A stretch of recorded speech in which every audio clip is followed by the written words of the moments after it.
Raw and SmackDown were both entertaining. They had their little surprises here and there. Raw, two big surprises actually on Raw, but I just thought both the shows this week were good. One thing I missed, I don't know if it was fast forwarded through it or what, but there was a backstage segment on Raw with Jinder Mahal and Dean Ambrose. Yeah. Did Ambrose talk, or is he on week 3 with no talking? He talked. Jinder Mahal did the whole Shanti. Yeah. Shanti. And Dean Ambrose kind of played along with it. And then he says, I see you in my dream. And I see me beating you up and blah, blah, blah, blah. And now you need to get out of my face. And then after that, they ended up having a match. So I was like, I think it would have been fine if they just cut that promo and left. But they cut the promo and had a match. And it was kind of dumb. Gotcha. But, yeah. He ended up beating Jinder Mahal. Yeah, he did. Yeah, he did. That was kind of we saw that coming. Raw, I thought was good. I liked the start with Braun coming out, and there were just things about Raw that I really liked. Braun coming out at the beginning, and Roman hinting at like a Shield Open challenge. I thought that was pretty cool. Just if it happens, it happens. If it doesn't, it doesn't. Doesn't really matter. But just something to add on to a promo that Roman Reigns does. Just maybe a hint of the future. Maybe, who knows if it's going to happen. But Braun coming out and interrupted him. So it looks like we're getting another Braun Strowman Roman Reigns feud. And no open challenge. No, not at all. So Braun announces that I assume it's official, he's cashing in his Money in the Bank at Hell in the Cell, right?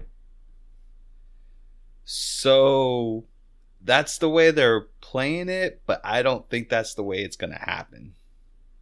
Talk to me about that. All right, man. So let's talk about Kevin Owens first, because that's kind of, to me, what's bleeding into everything. So Kevin Owens has his match with Seth Rollins. The match was like flipping amazing. I love the fact that he used the Stone Cold Stunner. Yeah. on Rollins. I thought that was pretty awesome, man.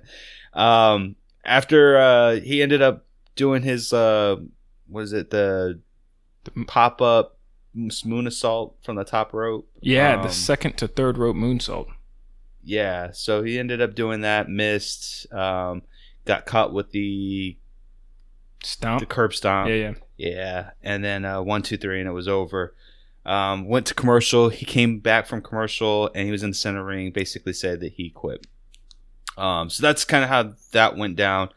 It's obviously a work, although WWE has been doing a pretty, doing more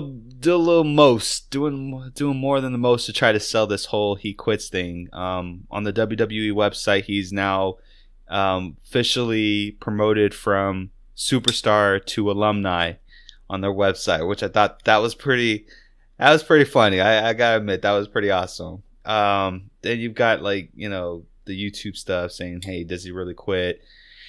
And then the Fandom Boys saying that, hey, it's All In. He's going to All In and stuff like that. So, you got that circulation going on. So what I think is going to happen, and this is just me, this is obviously a work. Kevin Owens signed a 5-year contract with the WWE. There's no future endeavors clause in there, anything like that. So this is definitely a work.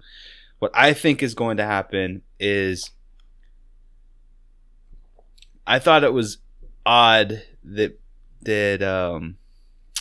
Braun Strowman gave Baron Corbin the briefcase to hold and have him cash it in. Like, basically said, hold this, I'm cashing it in at Hell in a Cell. So what I think is going to happen is I think KO is going to somehow get his hands on the contract itself, cash it in on Roman Reigns, and Braun's going to be left out in the dust from the match. That's how I think it's gonna happen, man. And if that does happen, I'm already marking if it happens. I mean, if it just the thought of it happening. But if it happens, bruh, I will never complain again, man. Because that's like the best thing in the world if that ever happens. So it would have to happen technically before Money in the Bank. No, it could happen. It could happen at Money in the Bank. Well, man. But once the bell rings for Strowman versus Roman, then it's official. That's the cash in.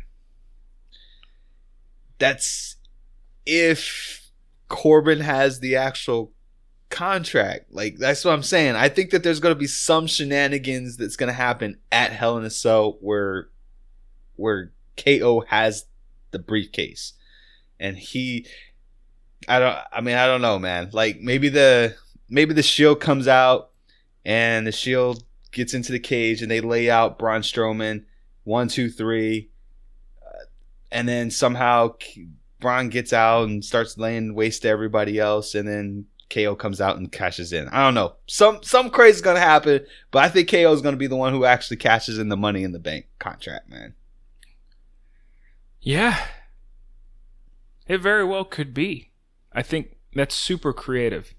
I think, especially if Braun's not coming out with the Money in the Bank briefcase for the next couple weeks, or it's not heavily showcased. Well, he doesn't have it. That's the key thing, right? Like, he's already given custody and control to somebody else, and who is to say that somebody else is going to really protect the case, right? It's got to happen, man. That's the only thing I can see with KO right now, man. It's just like, he's gonna get that case. He's gonna get that case. Sami Zayn is out because he's injured, right? Right. So I think that ultimately, regardless of what happens, I actually think with the KO situation, I think that WWE is actually just giving him a break, partially. Like, dude, Sammy's injured, but him and Sammy have been on their grind for a long time. Yeah, and that's true. You got to give those guys, because they've been in the business so long. They're not like 25-year-olds or anything. I think that they're getting a little bit of a break. But man, whatever happens, KO is so good that I know there's reports of maybe putting him with Paul Heyman or sending him to SmackDown. I don't think any of those things are going to happen. The SmackDown thing's already been done. He's burned his bridge there. Putting him with Paul Heyman is stupid. There's no point of putting those two guys together. But yeah, if he ends up finding a way to cash in, I think it'd be amazing. I mean, he's got to come back within the next month, because you got a couple big cards coming up in Australia and stuff like that, and then Survivor Series. Which, by the way, I was thinking today, man, Survivor Series is awesome because that's coming up in 2 months here, and that's a total entertaining throwaway pay-per-view, like we talked about last year. So I loved Kevin Owens saying I quit, and he sold it great. I think him and Sammy can pull off that. You know what? I quit. 2 quick words. And there was a huge delay between the end of his match to when he actually announced it. So I loved it. Now, you mentioned something a second ago. There's people who are wishful thinking and hoping that he shows up at All In. Before we move on to, you said you wanted to get to Braun later on, right?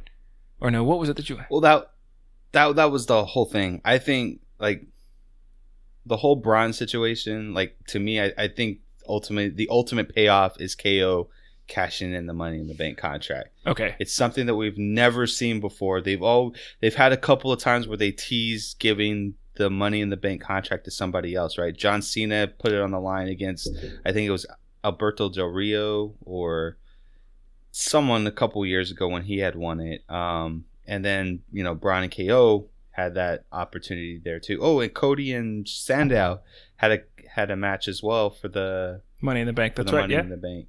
Yeah. So maybe this is the actual year we see the shenanigans with the Money in the Bank contract, and I think that would be pretty awesome. But that's all I wanted to say about that, man. So would you consider the ending of Raw an official Braun Strowman heel turn? So I know that's the debate. Everyone's